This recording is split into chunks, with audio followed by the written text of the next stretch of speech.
अस्सलाम वालेकुम। अगर मैं आपसे पूछूं कि एआई क्या है तो ज़्यादातर लोग के जहन में सबसे पहले क्या आता है? वो वीडियोस या वो इमेजेस जिनमें किसी जानवर का सर किसी इंसान के जिस्म पर लगा दिया जाता है या कोई वेजिटेबल बातें कर रही होती है। ये चीज़ें मज़े की होती है, लेकिन ये एआई की असल ताकत नहीं। एआई सिर्फ एक एंटरटेनमेंट टूल नहीं है जिससे मज़ा के हेज़ इमेजेस या वीडियोस बनाई जाती हैं, बल्कि एआई की असल ताकत कहीं ज़्यादा है। एआई एक ऐसी टेक्नोलॉजी है जो आपकी सोचने, सीखने और काम करने की सलाहियत को बहुत ज़्यादा बढ़ा सकता है। और स्टूडेंट्स के लिए तो ये और भी ज़्यादा अहम है। आज के टाइम में जो स्टूडेंट्स एआई को सही तरीके से इस्तेमाल करना सीख लेता है, वो अपनी पढ़ाई में दूसरों से आगे निकल जाता है, अपने मार्क्स बेहतर कर लेता है, अपना होमवर्क समझदारी से मुकम्मल करता है और मुश्किल टॉपिक्स को बहुत आसान और कम वक्त में समझ लेता है। तो बेसिकली आज हम इस वीडियो में हम एक ऐसे एआई टूल के बारे में बात करेंगे जो खास तौर पर पढ़ाई के लिए यानी स्टडी के लिए बनाया गया है। उसका नाम है नोटबुक एलएम। अब सबसे पहले ये समझते हैं कि नोटबुक एलएम असल में है क्या। नोटबुक एलएम एक आम चैटबॉट जैसे चैट जीपीटी या जेमिनी जो इंटरनेट की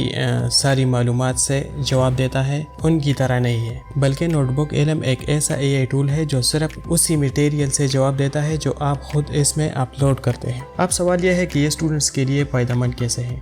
जब एक स्टूडेंट किसी मुश्किल टॉपिक को समझने की कोशिश करता है तो आमतौर पर वो गूगल पर सर्च करता है या किसी चैटबॉट से पूछता है, जैसा कि जेमिनी, मेटा या चैट जीपीटी। तो अगर हम गूगल की बात कर ले तो वहाँ पर बहुत ज़्यादा रिजल्ट आते हैं और उनमें से कौन सा रिजल्ट सही है, कौन सा गलत, ये पता लगाना बहुत मुश्किल है। कभी इंफॉर्मेशन आपकी बुक से मुख्तलिफ होती है। नोटबुक एलएम इसी मसले को हल करता है। आप अपनी टेक्स्ट बुक, अपनी नोट्स या अपना कोई भी स्टडी मटेरियल इसमें अपलोड करते हैं। उसके बाद जब भी आप कोई सवाल पूछेंगे, ये सिर्फ आपकी अपनी बुक के अंदर से जवाब देगा और हर जवाब के साथ ये भी बताएगा कि ये आंसर, ये जवाब आपको आपके बुक के किस पेज या किस पैराग्राफ से लिया गया है। अब ये देखते हैं कि नोटबुक को एक्सेस कैसे किया जाए। नोटबुक को हम अपने मोबाइल फ़ोन पर या पीसी पर डाउनलोड कैसे करें। तो सबसे पहले हमें अपना गूगल प्ले स्टोर जो है ना उसको ओपन कर लेना है और वहाँ पर सर्च करना है नोटबुक एलएम।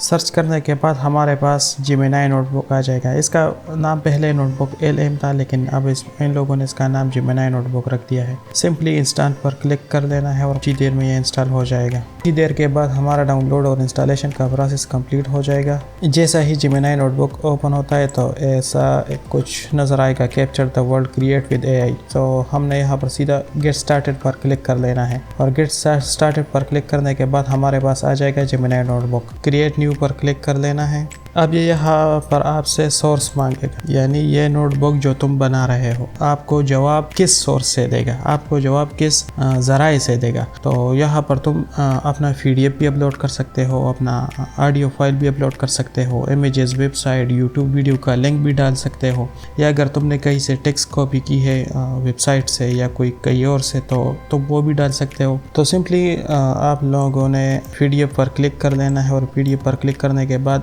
ये आपको सीधे ले जाएगा आपके फाइल मैनेजर में। तो आपके फाइल मैनेजर में जहाँ पर भी तुमने अपना पीडीएफ डाउनलोड कर रखा है, मैं यहाँ पर सर्च करूँगा और यहाँ पर बायोलॉजी का नोटबुक मेरे सामने आ जाएगा और मैं उसको सिंपली यहाँ पर इसे अपलोड कर दूँगा। पीडीएफ पर क्लिक करने के बाद ये अब कुछ टाइम लेगा। ये डिपेंड करता है कि तुम्हारे पास तुम्हारा इंटरनेट का स्पीड कैसा है, तुम्हारा जो फाइल तुम अपलोड कर रहे हो पीडीएफ का उसका साइज़ कितना है। तो ये इन चीज़ों पर डिपेंड करता है, टाइम लेता है ये पर अपलोडिंग। बायोलॉजी की बुक अब कंप्लीट हो चुकी है अपलोडिंग। अब चूँकि हमने ये बायोलॉजी के लिए बनाया है, ये हमारे बायोलॉजी का नोटबुक है, तो इसको नाम भी देना है। नाम देने के लिए हमें ऊपर जो 3 डॉट्स नज़र आ रहे हैं, सिंपली इस पर क्लिक करना है और क्लिक करने के बाद हमारे पास रीनेम नोटबुक का ऑप्शन शो हो जाएगा। इस पर क्लिक करना है और क्लिक करने के बाद अब तुम्हें इसे रीनेम करना है। तो मैं इसको रीनेम कर देता हूँ सिंपली बायोलॉजी, क्योंकि हमने यहाँ पर बायोलॉजी की बुक अपलोड की है और ये नोटबुक भी मैं बायोलॉजी के लिए बना रहा हूँ, तो मैं सिंपली यहाँ पर नाम दूंगा बायोलॉजी। चले, अब हमारे बायोलॉजी का नोटबुक कम्प्लीटली तैयार हो चुका है, तो इससे कुछ सवाल पूछते हैं और देखते हैं कि इसमें क्या क्या फीचर्स है। सबसे पहले हम आते हैं नीचे चैट पर।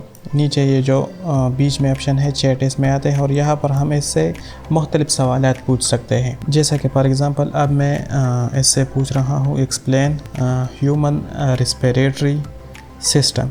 तो अब ये मुझे ह्यूमन रेस्पिरेटरी सिस्टम को एक्सप्लेन करेगा मेरे बुक से। मेरे बुक को अब इसने मेरे बुक को कम्प्लीटली रीड किया हुआ है, स्कैन किया हुआ है। ये मुझे ह्यूमन रेस्पिरेटरी सिस्टम जो कि मेरे चैप्टर 1 का टॉपिक है, ये अब इसको मुझे ये अब मेरे किताब से एक्सप्लेन करेगा। और देखिए इसने एक्सप्लेन करना शुरू कर दिया है। तो देखिए इसने कम्प्लीटली मेरे चैप्टर नंबर 1 से ह्यूमन रेस्पिरेटरी सिस्टम को एक्सप्लेन किया है। अब इसके बाद मैं इससे चाहता हूँ कि ये मुझे चैप्टर नंबर 1 के जो MCQs है, चैप्टर नंबर 1 के एक्सरसाइज के जो MCQs है वो मुझे सॉल्व करके दिखाए। तो मैं सिंपली यहाँ पर लिख देता हूँ solve MCQs from chapter 1 exercise. Chapter 1 के एक्सरसाइज में जाएगा, वहाँ पर जितने भी MCQs है उसको पहले देखेगा। देखने के बाद ये फिर उस MCQs का जवाब ढूंढेगा हमारे बुक के अंदर, हमारे बुक के चैप्टर के अंदर उसके जवाब आंसर ढूंढेगा। और आंसर ढूंढने के बाद ये हमें हमारा एक कंप्लीट जितने भी MCQs है उसका आंसर देगा, उसको सॉल्व करेगा। तो इसने कम्प्लीटली हमारे एक्सरसाइज के सारे MCQs को बहुत अच्छी तरीके से सॉल्व किया है तकरीबन। और हर MCQs के नीचे इसने रीज़न भी दिया हुआ है कि ये आंसर मैंने क्यों सेलेक्ट की है। Like for example if we look at the correct order of the structure involve in the flow of air in human body. So इसने आंसर नंबर डी सेलेक्ट किया है, pharynx, larynx, trachea, bronchi, bronchioles. और नीचे ही इसने reason भी दिया है कि ये आंसर मैंने क्यों सेलेक्ट कर रखा है। Air moves from the pharynx into the larynx, then trachea which divide into bronchi and finally into smaller bronchioles. ये हमारे बुक के अंदर ये लाइन मौजूद थी। तो इसने इस लाइन को देखते हुए हमें हमारा डी का आंसर दिया है, यानी हमारे चैप्टर के अंदर से ही इसने हमें जवाब दे दिया है। और ये सारे MCQs को इसी तरह इसने सॉल्व करके हमें दे दिया है। अब मैं चाहता हूँ कि हमारे बुक के अंदर चैप्टर नंबर 1 में एक्सरसाइज में जितने भी शॉर्ट क्वेश्चन है ये वो मुझे सॉल्व करके दे, ये वो मुझे एक्सप्लेन करके दे। तो मैं सिंपली यहाँ पर इससे पूछूंगा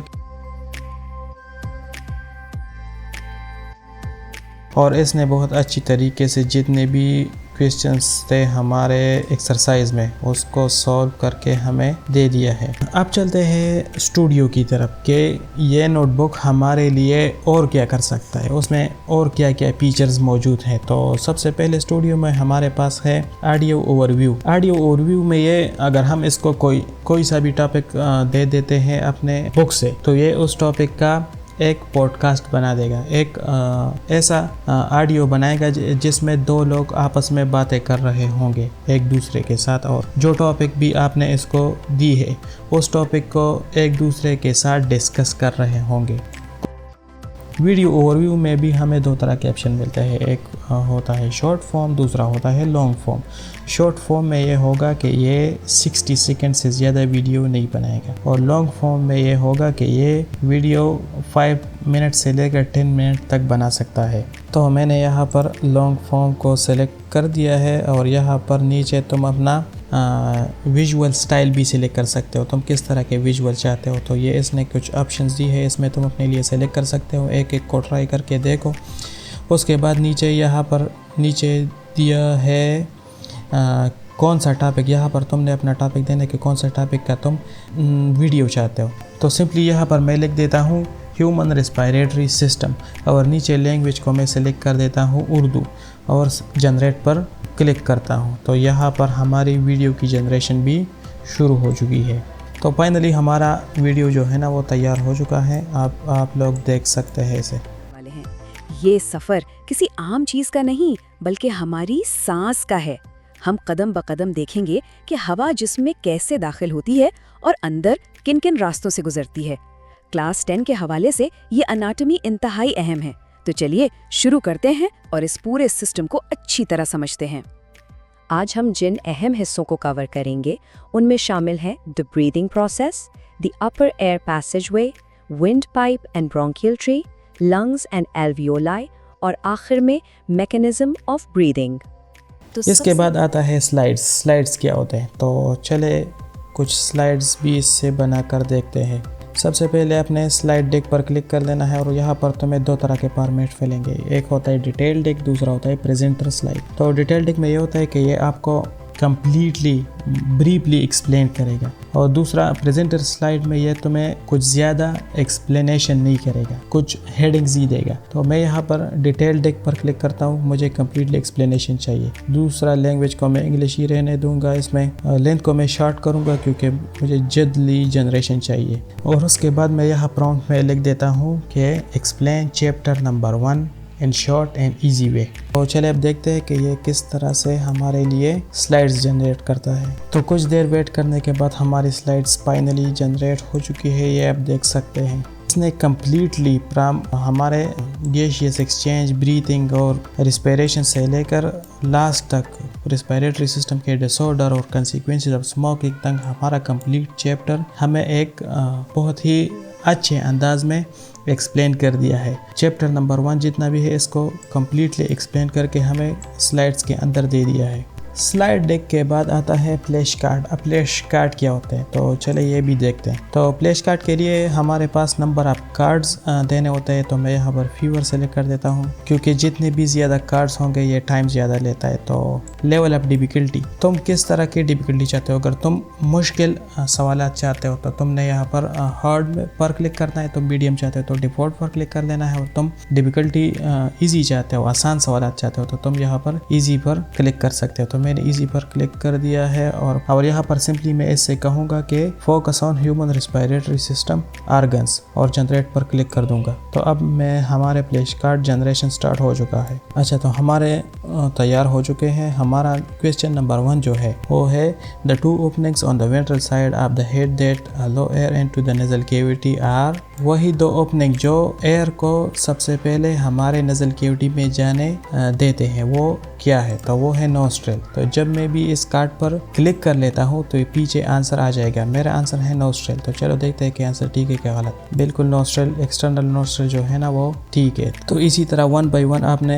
इसके आंसर देने। इससे होगा ये कि तुम्हारी डिफिनीशंस याद करने का या अगर तुम बायोलॉजिकल टर्म्स याद करने की कोशिश कर रहे हो तो उसकी प्रैक्टिस इससे अच्छी होती है। और उसके बाद जब तुम लास्ट में पहुंच जाते हो तो ये आपको स्कोर भी देगा कि तुमने कितना स्कोर किया है। तो ये लास्ट में आपको एक कंप्लीट रिपोर्ट भी देगा। इसके बाद आता है क्विज। दरअसल एमसीक्यूज का टेस्ट होता है। तुम अगर अपने आप से टेस्ट लेना चाहते हो किसी टॉपिक में तो वही फ्लैश कार्ड की तरह सब कुछ है। यहाँ पर भी मैं फ्लैश कार्ड की तरह focus on respiratory system organ दे दूंगा और यहाँ पर ये क्विज जनरेट कर देगा। इसके बाद आता है इन्फोग्राफिक। इन्फोग्राफिक एक ऐसा इमेज होता है जिस एक टॉपिक एक ही इमेज में कम्प्लीटली एक्सप्लेन किया जाता है। तो इन्फोग्राफिक में हमारे पास लैंडस्केप, अगर तुम लैंडस्केप इमेज बनाना चाहो, पोर्ट्रेट इमेज बनाना चाहो या स्क्वायर इमेज है, उसके नीचे तुम्हारे पास विजुअल्स के ऑप्शन है। तुम किस तरह का इमेज चाहते हो तो ये सब कुछ यहाँ पर आपने सेलेक्ट कर देना है और यहाँ पर नीचे अपना अपना टॉपिक देना है। यहाँ पर मैं से दूंगा एक्सप्लेन इन सिंपल एंड